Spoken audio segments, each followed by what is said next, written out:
Assalamualaikum warahmatullahi wabarakatuh. Shalom, Om Swastiastu, Namo Buddhaya, salam kebajikan, salam pro prestasi.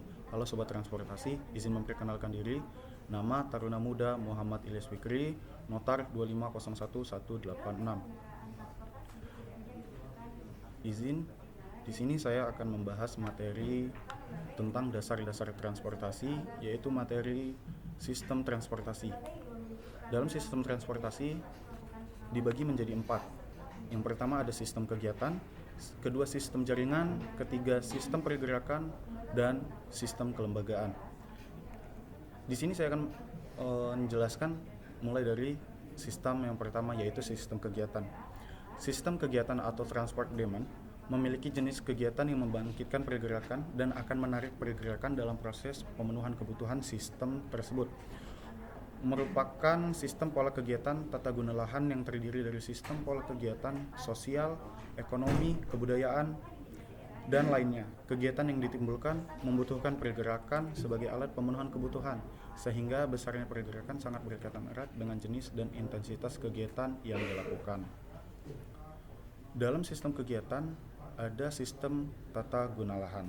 Sistem transportasi tata guna lahan adalah konsep terintegrasi di mana perencanaan tata ruang lahan dan sistem transportasi saling mempengaruhi, di mana tata guna lahan seperti aktivitas pemukiman, komersial, perdagangan, pendidikan, dan ekonomi lainnya membangkitkan pergerakan orang dan atau barang, sementara transportasi menyediakan jaringan untuk memenuhi pergerakan tersebut yang secara bersama-sama membentuk sistem untuk mendukung pembangunan dan aktivitas perkotaan yang efisien dan teratur. Selanjutnya muncul pertanyaan, apakah hal itu penting? Nah, tata guna lahan itu sangat penting karena perubahan tata guna lahan, misalnya pembangunan perumahan baru, pembangunan gedung, dan lainnya mempengaruhi permintaan transportasi yang bisa menimbulkan kemacetan dan sebaliknya. Jaringan transportasi yang baik mendorong perkembangan tata guna lahan yang diinginkan berbagai aktivitas seperti industri, ekonomi, pendidikan, dan sosial.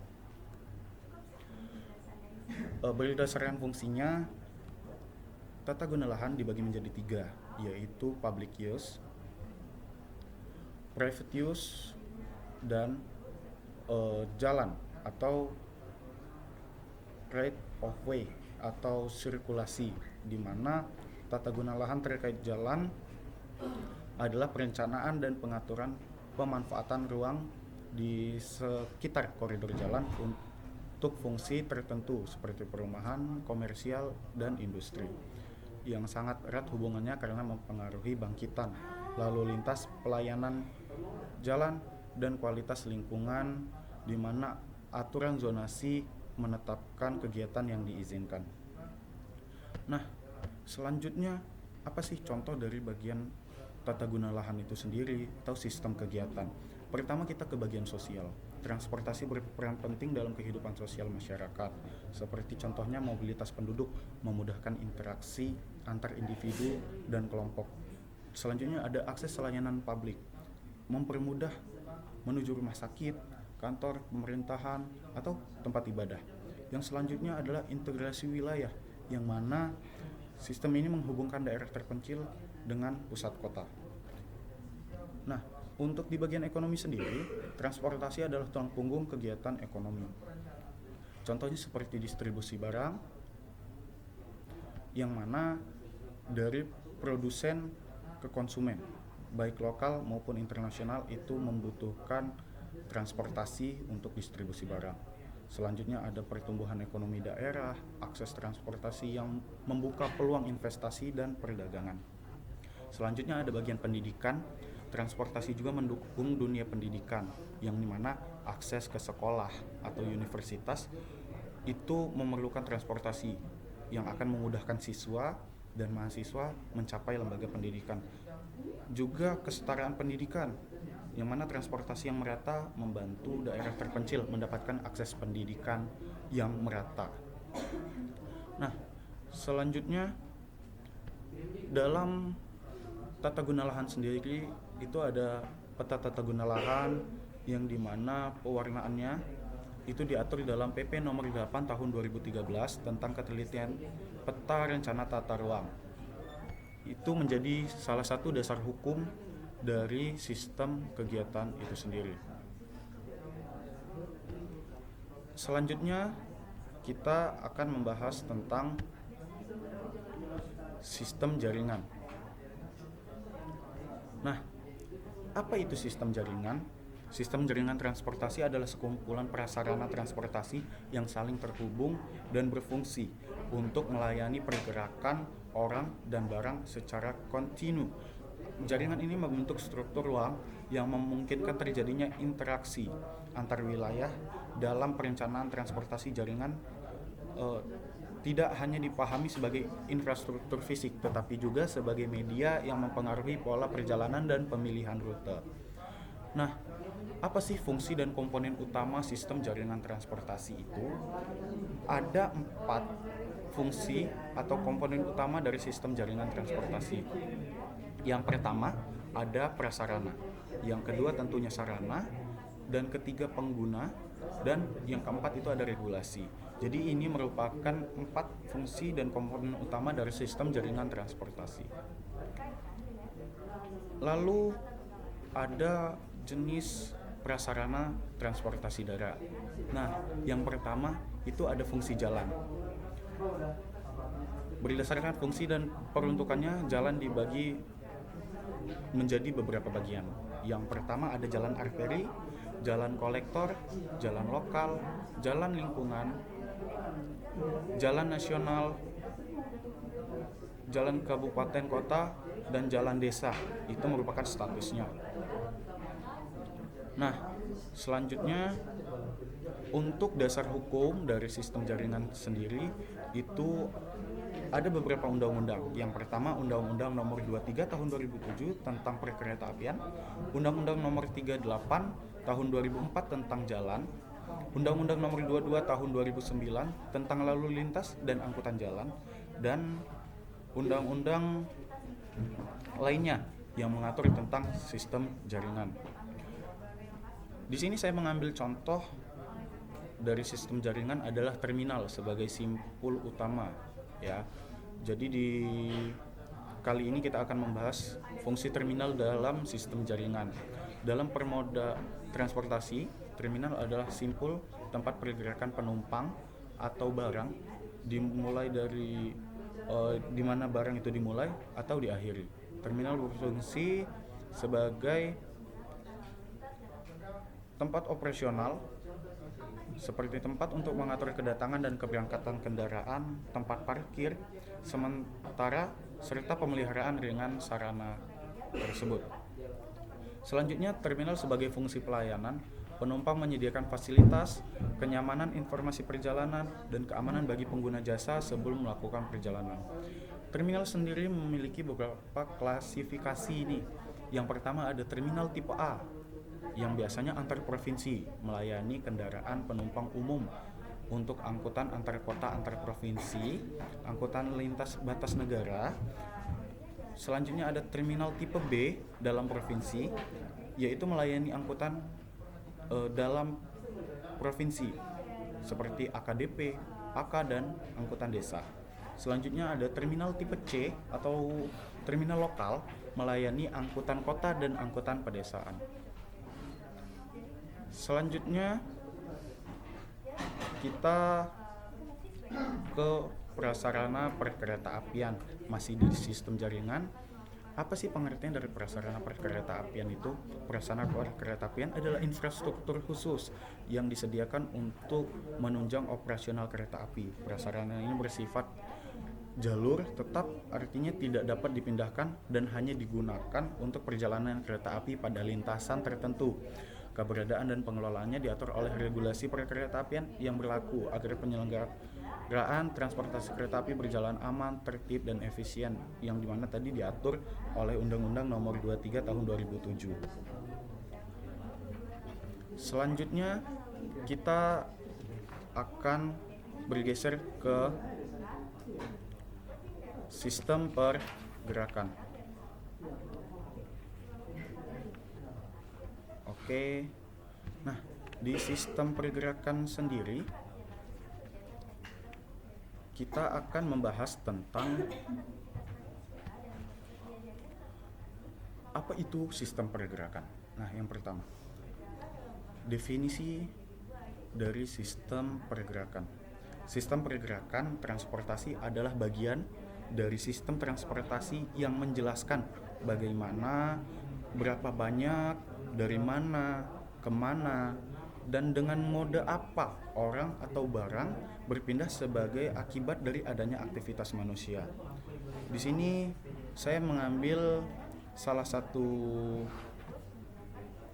sumber menurut Warpin, tepatnya pada tahun 1990, sistem pergerakan adalah gambaran nyata dari pergerakan arus lalu lintas dan perjalanan baik orang maupun barang yang terjadi secara terus-menerus dalam suatu wilayah. Nah, itu definisi dari sistem pergerakan. Selanjutnya, di mana sih posisi sistem pergerakan itu sendiri? Sistem pergerakan berada di tengah sistem transportasi makro dengan fungsi sebagai penghubung utama antara sistem kegiatan yang tadi sudah kita bahas sebagai sumber permintaan perjalanan, lalu sistem jaringan transportasi sebagai penyedia sarana dan prasarana secara sistematis. Selanjutnya nanti ada sistem kegiatan, sistem pergerakan, lalu ke sistem jaringan. Nah, jadi posisi sistem pergerakan ini ada di tengah antara sistem kegiatan dan sistem jaringan. Nah, selanjutnya karakteristik dari sistem pergerakan. Sistem pergerakan merupakan bagian dari sistem yang mengatur pergerakan kendaraan, orang, dan barang pada suatu jaringan jalan. Pergerakan terjadi akibat adanya aktivitas manusia yang menimbulkan perjalanan dari daerah asal ke daerah tujuan. Hubungan antar asal dan tujuan tersebut membentuk pola pergerakan yang berbeda-beda pada setiap wilayah. Nah, di sistem pergerakan ini ada yang namanya hubungan antara bangkitan dan tarikan. Apa itu bangkitan? Bangkitan perjalanan atau trip generation adalah jumlah perjalanan yang dihasilkan oleh suatu zona asal yang biasanya merupakan kawasan pemukiman. Besarnya bangkitan ini sangat dipengaruhi oleh karakteristik rumah tangga seperti jumlah anggota keluarga, tingkat pendapatan, dan jumlah kendaraan yang dimiliki. Nah, jadi bangkitan ini bisa kita sebut sebagai asal dari suatu pergerakan. Selanjutnya tarikan. Tarikan perjalanan atau trip attraction adalah jumlah perjalanan yang menuju atau berakhir di suatu zona tujuan yang biasanya merupakan kawasan dengan aktivitas non-residensial. Besarnya tarikan ditentukan oleh intensitas tata guna lahan di lokasi tersebut. Nah, jadi tarikan ini merupakan tujuan atau di mana suatu perjalanan itu berakhir, yang di mana biasanya tarikan ini berakhir di tempat seperti pendidikan, sekolah, universitas, atau perkantoran. Nah, apa sih hubungan keduanya? Hubungan antara bangkitan dan tarikan perjalanan didasarkan pada prinsip interaksi tata guna lahan. Nih, kembali lagi di tata guna lahan tadi, di mana setiap pergerakan manusia atau barang muncul karena adanya perbedaan aktivitas di antara dua lokasi yang berbeda. Hubungan ini bersifat timbal balik dan saling melengkapi. Bangkitan berfungsi sebagai penyedia arus pergerakan yang biasanya bersumber dari kawasan pemukiman, yang dimana itu biasanya dari rumah, sedangkan tarikan berfungsi sebagai magnet atau tujuan yang menyerap pergerakan tersebut ke kawasan kegiatan seperti perkantoran tadi atau pusat perbelanjaan.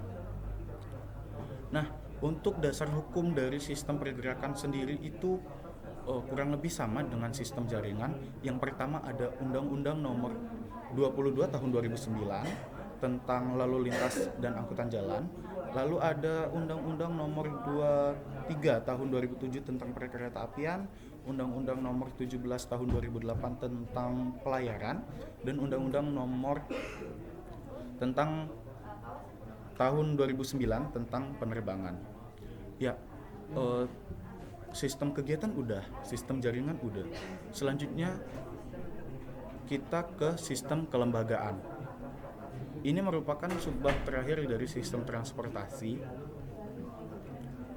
Apa itu sistem kelembagaan? Nah, ini pasti pada bertanya-tanya, apa sih?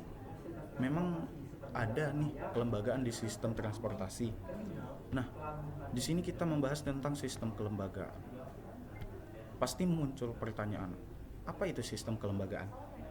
Nah, di sini sistem kelembagaan didefinisikan sebagai satu dari 4 subsistem transportasi bersama sistem kegiatan, jaringan, dan pergerakan yang menangani aspek organisasional dan kebijakan untuk mendukung operasional transportasi yang efisien. Nah, menurut Tamin, menekankan perannya dalam mengintegrasikan aktor-aktor seperti Kementerian Perhubungan, dinas daerah, dan organisasi pengusaha angkutan lainnya. Jadi sistem kelembagaan sendiri sebagai aspek organisasional atau aspek kelembagaan di sistem transportasi. Sistem kelembagaan transportasi memiliki latar belakang yang didasari oleh masalah kritis seperti kemacetan, polusi udara, dan tundaan di kota-kota besar yang sering kita rasakan atau sering terjadi di daerah-daerah kita. Selanjutnya ada konsep dasar tentang sistem kelembagaan. Sistem kelembagaan sendiri itu dibagi menjadi 2 lembaga. Yang pertama ada lembaga formal dan lembaga informal. Lembaga formal dibentuk oleh otoritas resmi seperti pemerintahan dengan struktur hierarki jelas, aturan tertulis dan tujuan spesifik seperti Kementerian Perhubungan atau BRT Transjakarta. Mereka menawarkan layanan terjadwal, rute tetap, dan standar keselamatan tinggi, tetapi cenderung kaku dan kurang fleksibel terhadap permintaan penggunaan.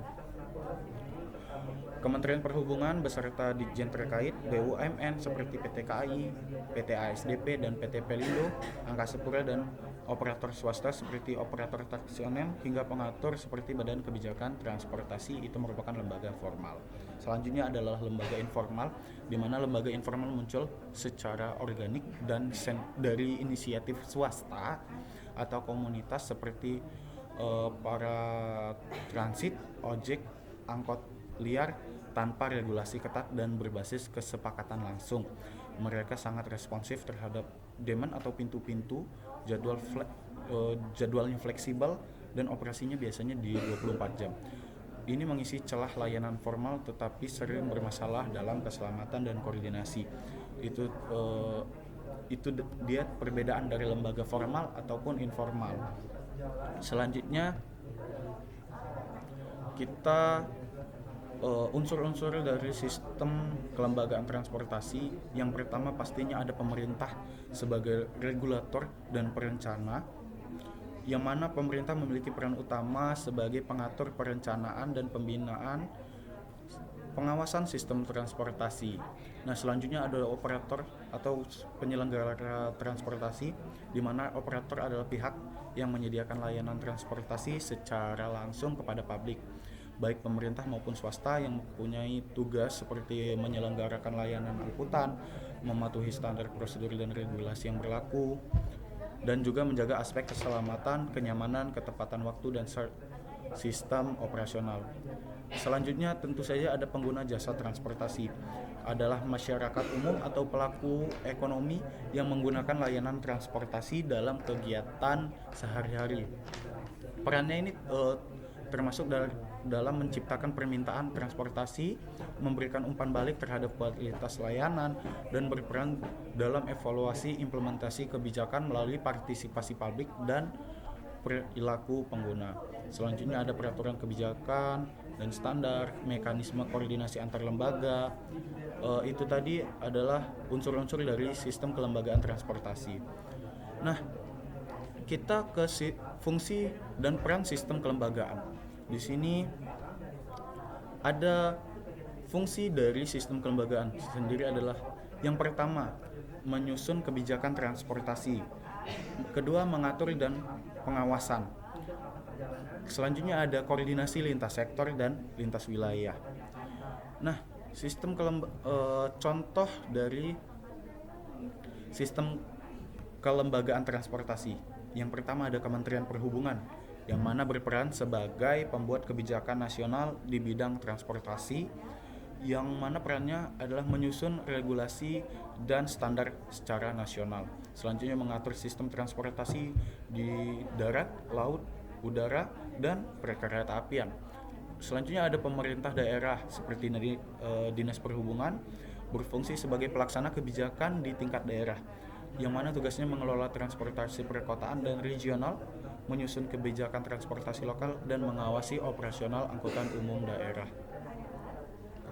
Nah, untuk sistem kelembagaan sendiri didasari oleh dasar hukum. Yang pertama ada Undang-Undang Nomor 22 Tahun 2009 tentang Lalu Lintas dan Angkutan Jalan, Peraturan Pemerintah Nomor 37 Tahun 2017 tentang Keselamatan Lalu Lintas Angkutan Jalan, yang mana mengatur tanggung jawab lembaga dalam menjamin keselamatan transportasi. Selanjutnya nih, yang terakhir, apa sih korelasi antara sistem kegiatan, sistem jaringan, sistem pergerakan, dan sistem kelembagaan? Dari sekian banyak, kita menarik garis besar dari kesimpulan keseluruhan yang telah kita bahas. Sistem transportasi itu merupakan suatu kesatuan yang saling terkait antara sistem kegiatan, sistem jaringan, sistem pergerakan, dan tata guna lahan. Tata guna lahan itu juga menentukan jenis dan intensitas aktivitas manusia, yang kemudian membangkitkan dan menarik pergerakan orang serta barang. Pergerakan tersebut berlangsung melalui sistem jaringan transportasi yang berfungsi sebagai prasarana seperti jalan, rel, terminal, pelabuhan, dan bandara. Sistem pergerakan menjadi penghubung utama nih antara kebutuhan aktivitas dengan ketersediaan jaringan transportasi, sehingga memengaruhi pola lalu lintas. Volume kendaraan dan tingkat pelayanan jalan.